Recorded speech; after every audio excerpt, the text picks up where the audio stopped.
As I'm sure a lot of people have said lately, this is not a video that I ever thought I'd make. Never mind my first video being back on the platform after a long time. I've been trying to come back from retirement for a while, but I've just never really had the time to. But I feel as though this does need to be said. As for who listens to me, it really doesn't matter. It just needs to be said anyway. I know people are starting to kind of get burnt out about the whole Charlie Kirk thing, but this is a very monumental event in our lives. I don't want to call it the first, but this is the most important, most impactful civilian assassination in the United States since Martin Luther King Jr.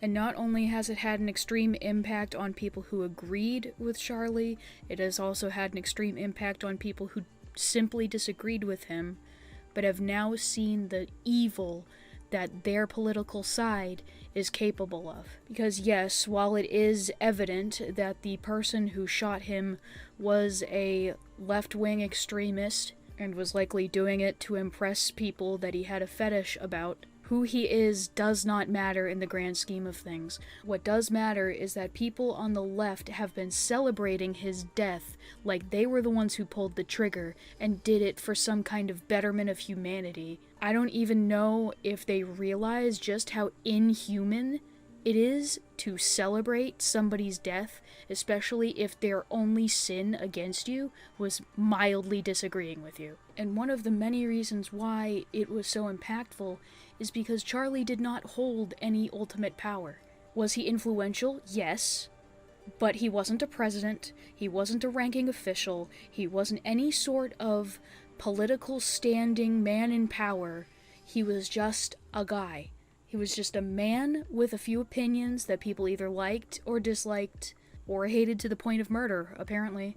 And that should scare everyone, because even if you have opinions that contrast those of Charlie's, because now the progressives have basically just admitted that if you disagree with them, they're willing to have you put to death. And the progressives being such an extreme political ideology, if you have any sort of morality at all, they're viewing that as an okay to kill you. But I'm not going to go much deeper than that at this point, because I've already made a post that makes my stance clear on how I feel about that side of the aisle and how they're demonically worshipping the horrific death of a man in front of his family, his wife, and his 2 young children. Unfortunately, in this video, I'm going to have to talk about the people to the right of Charlie Kirk. And yes, I did say the right of Charlie Kirk, because he was, at the end of the day, a moderate conservative, and no amount of ifs, ands, or buts is going to change that fact. Now, Charlie was friends with many well-known right-wing speakers, and many more of them he would have discussions with. They weren't necessarily friends, but more colleagues. And so when he died, there was obviously a lot of outrage from these right-wing speakers, and understandably so. However, I'm not going to include Candace Owens in that, because she is absolutely insane. You probably could count how many times her and Charlie Kirk talked or associated with each other on one hand. And so I don't believe that she has any right to speak on his behalf, especially this nonsense about him being converted to Catholicism. He was an evangelical Christian, and he was extremely clear that that is how he believed, and that was how he operated. Trying to undermine his very mission by saying that he was a Catholic, or was considering being Catholic, is completely idiotic and disrespectful. And not only that, but bringing the Jews into this discussion, there is something absolutely wrong with her, and somebody needs to get her evaluated for mental health. I don't know. I'm not an evangelical myself. I consider myself just Protestant. And I know that we're supposed to be kind of a unifying force right now, but the fact that so many Catholics are taking what she said, taking the whole conspiracy that he was converting to Catholicism and running with it, is absolutely insulting. The amount of arrogance I have seen from people who are saying, this is the time to return to Mass. This is the time, Protestants. This is the time for you to come back to Catholicism. This has absolutely nothing to do with Catholicism. Charlie Kirk was an evangelical, and using this as a way to convert people to Catholicism is disgusting. I just wanted that to be said. Again, that's really not what I wanted to talk about. I had to say it, but The other thing is that afterwards, people like, I believe it was Ben Shapiro who said this, that he was going to pick up the bloodstained microphone where Kirk left it.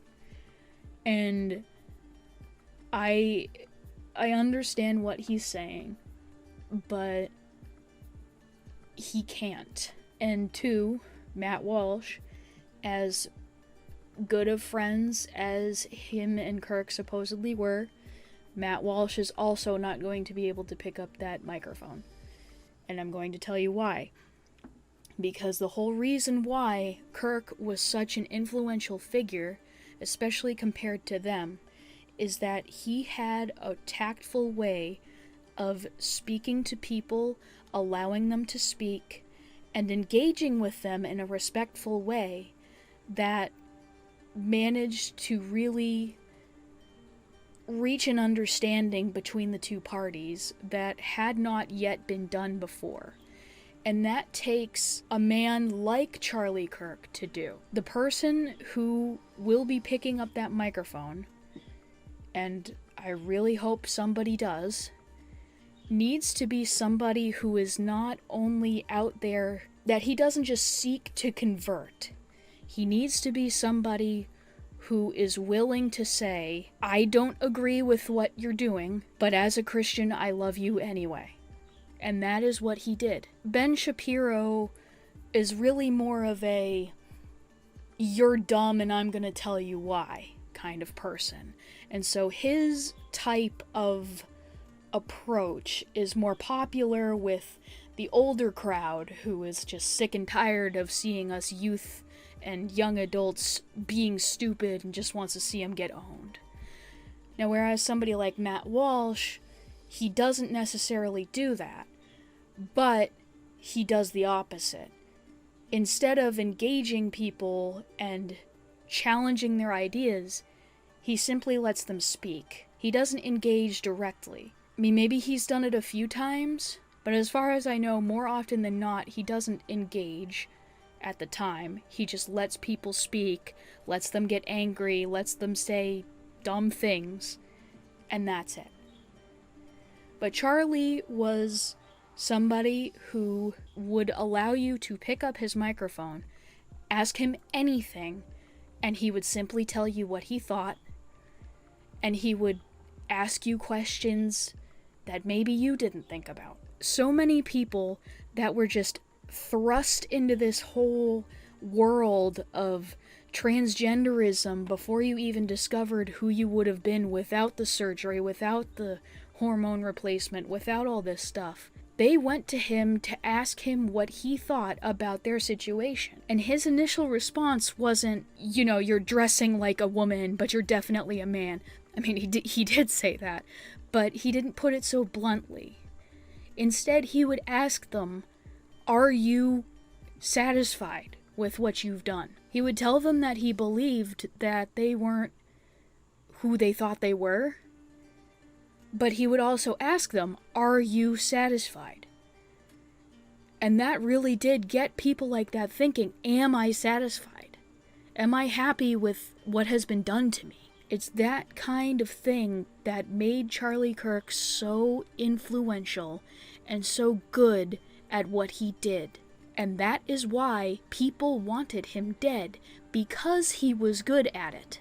But that's not the point I'm trying to make. The point I'm trying to make is, if anyone is going to replace him, it can't be because they're confident that they can convert people into this different way of thinking. The goal should not be to convert people.